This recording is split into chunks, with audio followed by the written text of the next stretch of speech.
This is wild. The Epstein Files are wild. Jesus. Oh, alright. The new wave of Epstein Files just dropped a few days ago. 30 million new pages, 180k images, 2k videos. There's so much, it will take weeks if not months to go through it all. People have been archiving everything. Screenshots are all over Twitter, reels are going over the files, are flooding TikTok and Instagram, Reddit's going wild trying to censor the links to it, and it will make sense why that's an issue later. And Judas fucking Priest, so many people are implicated, so many. Oh, and Crypto Bros, I bet you're feeling that 1 year drop that happened as soon as the files dropped. Keep holding, lads, it's gonna go to the moon! Now, I'm going to state this before we get into it. This is all alleged. I'm just a character, a cartoon shadow man that dresses eccentrically and likes aviator sunglasses. Don't take my words as fact. It's not objective fact. I like living. I enjoy living. Okay? Right, now that we got that covered, we can progress on, alright? Now, I used to say this back in my early days, that the left-right divide isn't where our attention should be, that it should be placed in other areas. I've always seen it as a divide and rule tactic. But now, there's actual definitive evidence to back that statement up. Kash Patel campaigned on the Epstein Files for Trump, going on podcasts like Timcast IRL and Joe Rogan, for example. And then when Trump got in for his second term, Kash and Pam Bondi tried to gaslight us despite Trump's whole admin running on releasing the Epstein Files. If there was a video of some guy or gal committing felonies, don't you think you'd see it? So if you're able to, you'll be... Yeah, I'd certainly take a look at it. It's sitting on my desk right now to review. Are you still talking about Jeffrey Epstein? This guy's been talked about for years. You're asking, we have Texas, we have this, we have all of the things. And are people still talking about this guy, this creep? That is unbelievable. It's insane. Absolutely insane that they didn't think that we'd catch on to that. Trump himself said the Epstein Files are real, but tried to walk it back, said they're fake. Then there was the stuff with Elon where he's like, Trump's in the Epstein Files, and then he had a black eye, if you remember that, then dropped a tiny bit, then all of this. What the hell is going on in America? Well, other than what's currently going on there now. Now, I've looked through a large amount of the files. Originally, I downloaded some, but the downloads kept failing, so I looked online, but then I found out that the J-Mail exists. And this has it all of the leaks. So if they try and take it down, womp womp, we have it now. The internet has it, and it's not going anywhere. Quickly before we start, drop your left or right wing bias at the door, alright? You might actually learn something here today.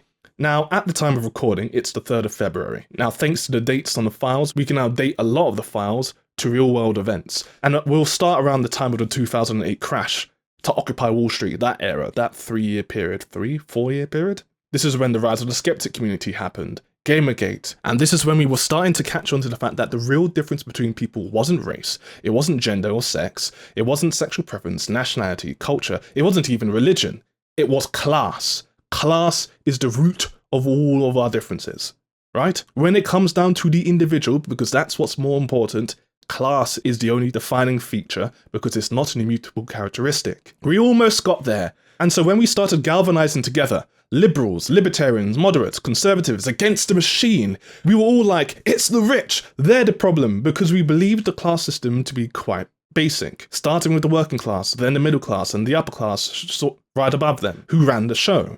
But no, no, it's much more complex than that. Class as a system is much deeper. It starts with the underclass. This is where the long-term unemployed people are, the gig economy workers with no security, homeless people even exist in this. This is where people who have no real wealth are. Then there's the working class. This is the labor class, right? Your blue-collar jobs, service industry, low-wage labor, paycheck-to-paycheck people. Right? Then there's the lower middle class, clerks, small business owners, office staff. These are people who usually have about 4 or 5 figures, right? Then there's the managerial class, middle class, right? Teachers, mid-level managers, nurses, engineers. These people will have around 5 figures in their accounts. Then there's the upper middle class, doctors, lawyers, executives, entrepreneurs, professors. These people are on 6 to low 7 figures, right? Then there's the upper class. These are where the major capitalist people are. Business owners, high executives, investors, the aristocracy. These people tend to be seven figures plus, the multimillionaires, right? And then there's the elite class, the ruling class, the oligarchs, the royals, billionaires. Do you understand? So understanding this, you can understand the thought process of the elite class and why they started to panic around the time of Occupy Wall Street following the 2008 crash. And if you don't understand why they had this, and you're like, but the elites already have everything, money, sex, drugs, fast cars, mansions, yachts, etc. Why would they need to do this? I will explain to you why they do this. The elites and the upper class people involved now see a large amount of lower class people, who make up the vast majority of society, mind you, waking up to their existence. These top class individuals who want to maintain their privilege and power now have to deal with the lemmings below them on the pyramid starting to search for them with their motion trackers, which means the populace is likely to come across something just because of probability or chance. And who doesn't love finding predators? Yes, I know it's the alien, not the predator, just work with me here. Now, if you have millions of people searching an area for a couple hundred people who fit into this elite class, or thousands if you include the upper class, the horde is eventually going to find at least one of them in due time. Hell, they kind of did. And so, after Occupy Wall Street failed, the elite, who are very intelligent, very powerful, very aware of how people, systems, and psychology work, since they have to be to get on their level in most cases, decide to implement tactics to confuse the populace who are searching for them. Think about how in some games like, I don't know, Splinter Cell, Thief, or any game with military or stealth tactics, right? You can deploy smoke grenades, gas grenades, flashbangs, decoys, and so on to confuse your enemy. The elite needed an applicable alternative to this, and because we're now in the information age, with text, books, emails, social media, the internet, and so on, the best thing that they could do is to give them new information to chew on. And that is exactly what happened. So instead of Arabs being public enemy number one like it was in the 2000s after the Arab Spring post 9/11, we got critical gender theory and critical race theory being pushed. The implementation of critical theory combined with intersectionality and identitarianism, also known as identity politics.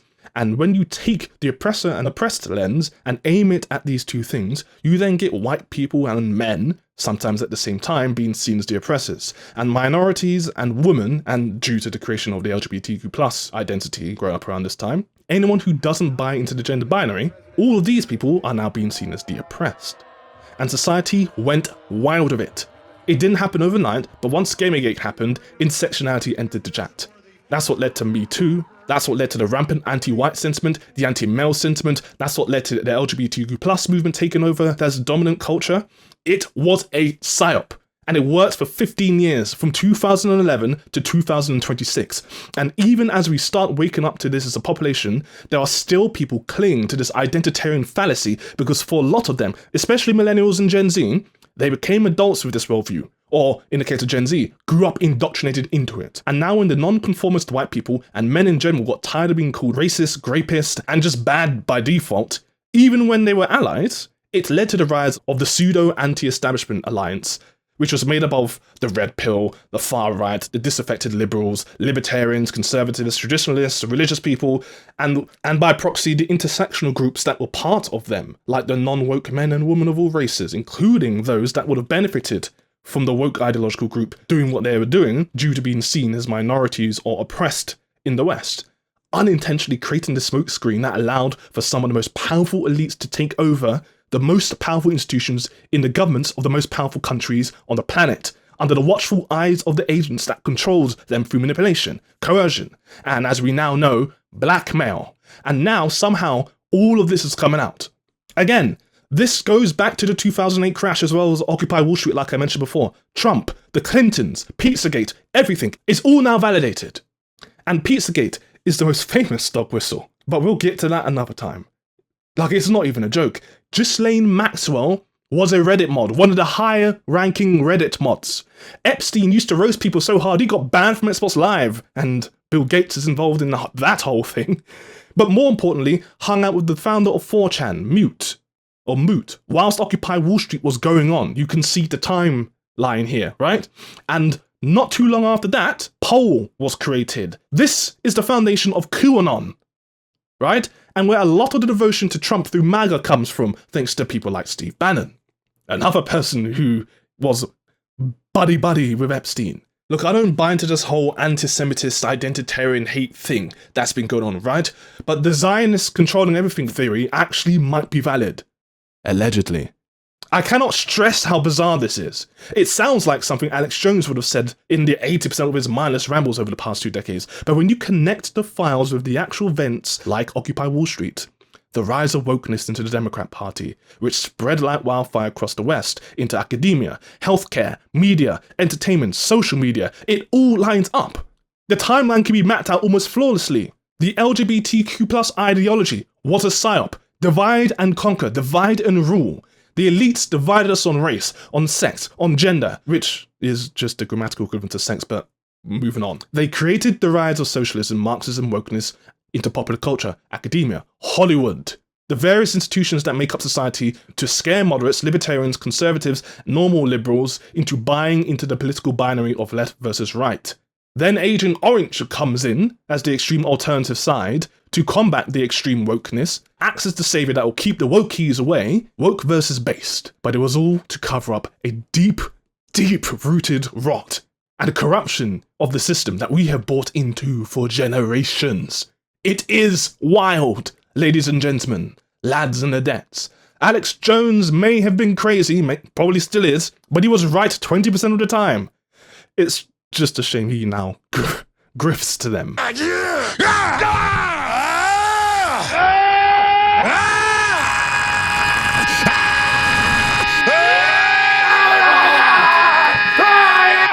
But besides the point. More importantly, this is probably why the WikiLeaks owner, Julian Assange, was persecuted. We all thought the woke lefties were the establishment. No, they were just another tool like the right were. The anti-woke crowd.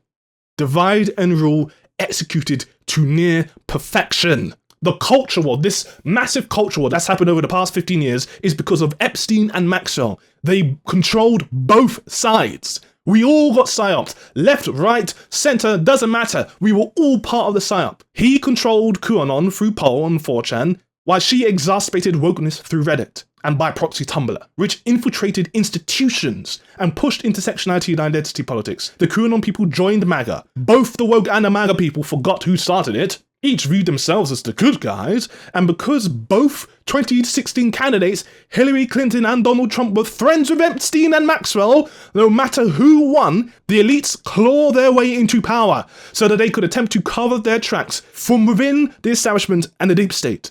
It is a psyop. It is a scam. Identitarianism was a distraction. Migration was a distraction. LGBTQ+ was a distraction. The degradation of writing in Hollywood was a distraction. Same with gaming. Distraction. The rise of microtransactions in gaming was a distraction. The rise of identity politics on both the left and the right, with critical race theory and white supremacy, respectively, was a distraction. The failing education system was a distraction. The pandemic was a distraction. All the unnecessary conflicts we've been seeing over the past decade and a half was a distraction. All of it. We have been played this entire time.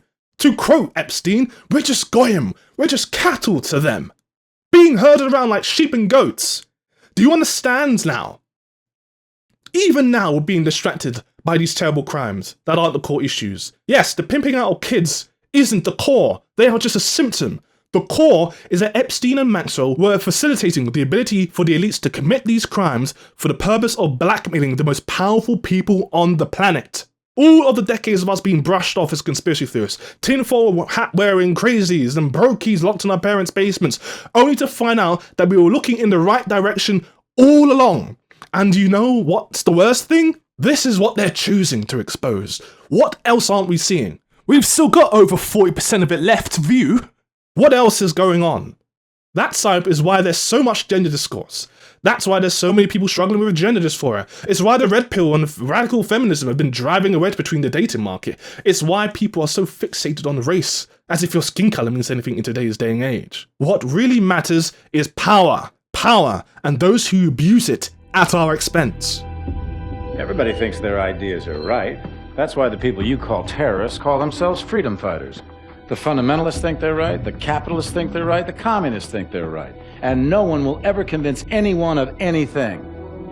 And all these honorable men lecturing the world from the floors of congresses and parliaments whose time has long since passed, refuse to admit, publicly at least, ideas don't determine who's right. Power determines who's right.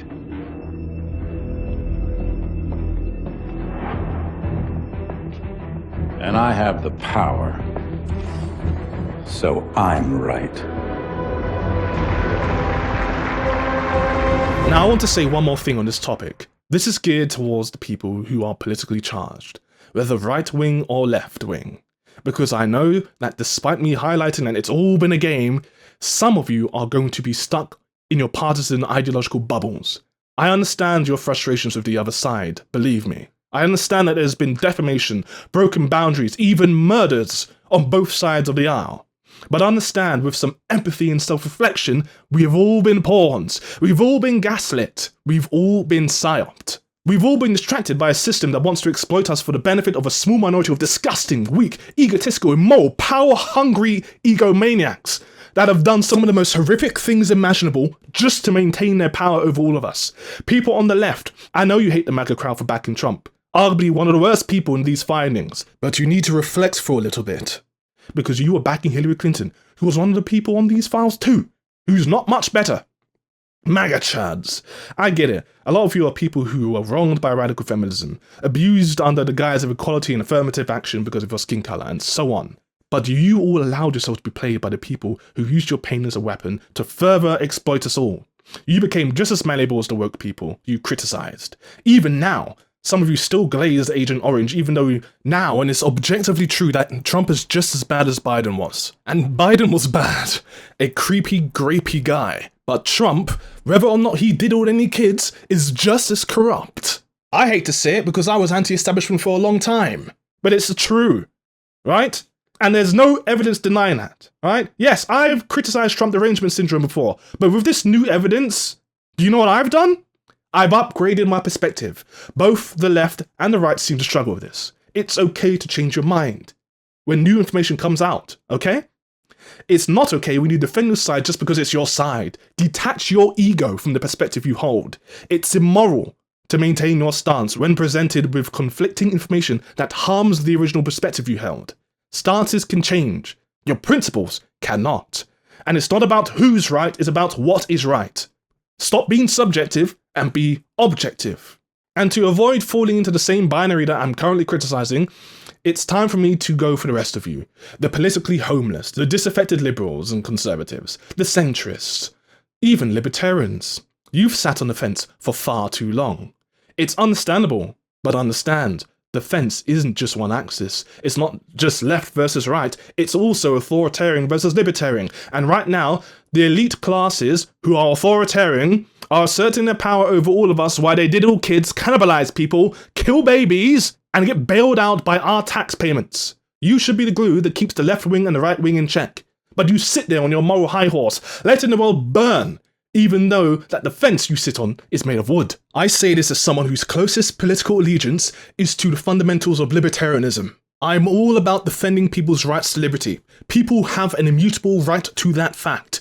You should be able to live your life how you want. But if you infringe on people's rights to live how they want, or you oppress someone else, you forfeit your rights to that liberty. And right now, that is happening now. The authoritarians are infringing on the rights and freedoms of individuals, little children. Do you understand? Where's the justice in that? Jump off of the fence, not join the left and right, just jump off the fence, stop being so complacent, and join the fight against the authoritarians who are trying to control us all. With a man-made virus, mass surveillance.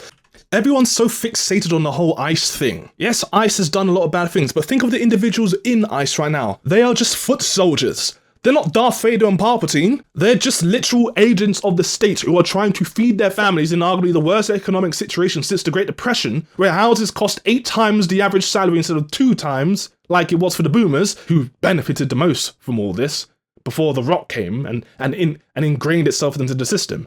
Bills have gone up, upward mobility is gone for most of us, unless you buy into the self-destructive lifestyle that makes us unhappy, unattractive, complacent, childless. Let's stop virtue signaling about which side is right, or which perspective or method is right, left, right, or center. Otherwise, there won't be enough of us to fight. Fights for freedom, accountability, justice, Liberty. And I'm not joking. The population is declining a lot. And migration and deportation won't stop the replacement of us by technology. Just look at ramp prices, you understand then? AI and robotics are being pushed by the elites as we speak, and they want you to own nothing and be happy whilst they keep us surveyed, scared, and submissive, all whilst they prey on children, cannibalize babies, manipulate entire populations into killing each other, and denying us our objectively deserved freedoms to be. Every single member of the populace, every single individual who believes in justice needs to fight together, bound together, come together, because if you do not and you keep squabbling amongst each other, fighting as part of the psyop, we are fucked. Do you understand? Okay? Are we all on the same page about what this whole Epstein file thing is about? Can the right-wingers stop making it about how bad the left is? Can the left wing stop making it about how the right is? And can we all understand that the elites are fucking us all? Good. The entire drop isn't even transparent. It's just elements of the bigger picture. It's just another smokescreen. They're still missing context from a lot of these files. It's controlled confusion. We're likely under a psychological operation as we speak. These are just crumbs. Even if Trump, Clinton, Allen, Gates, and so on are pedo bears, do you think that's it? Do you think Epstein is at the top of the food chain? Do you really think Mossad or the Jews are running this? No, absolutely not. There's so much more that we will never see. So many individuals will never learn about. There is no justice here. From the Department of Justice. It's just a bandage. Not surgery. It's a 22 round, not a 50 cal. This is barely touching the surface. And to make things worse, who's to say that all these files are real? A lot of the connections are easy to validate with pictures, witnesses. The political psyop timeline I went into earlier, that's mostly reliable, but how many of them are not real? What context is missing? There's so many redactions. Why? Who or what is being protected? Look, I will do my best to bring you content that provides you with a critical view of the world we live in, and all I require from you is for you to subscribe to me. Maybe a like if you want more, because it's things like this that allow me to even consider doing this full time, in a world filled with corruption, high living costs, and pedo bears, it seems. There's so much going on that is so hard to see what isn't going on. What's fact from fiction? What's manipulation from integrity? Where is the context and transparency we demanded when all we see is smoke and mirrors and black ink? I intend to find that out. Let's find out together. Subscribing is worth it. It will be worth your while, because hindsight is such a powerful thing.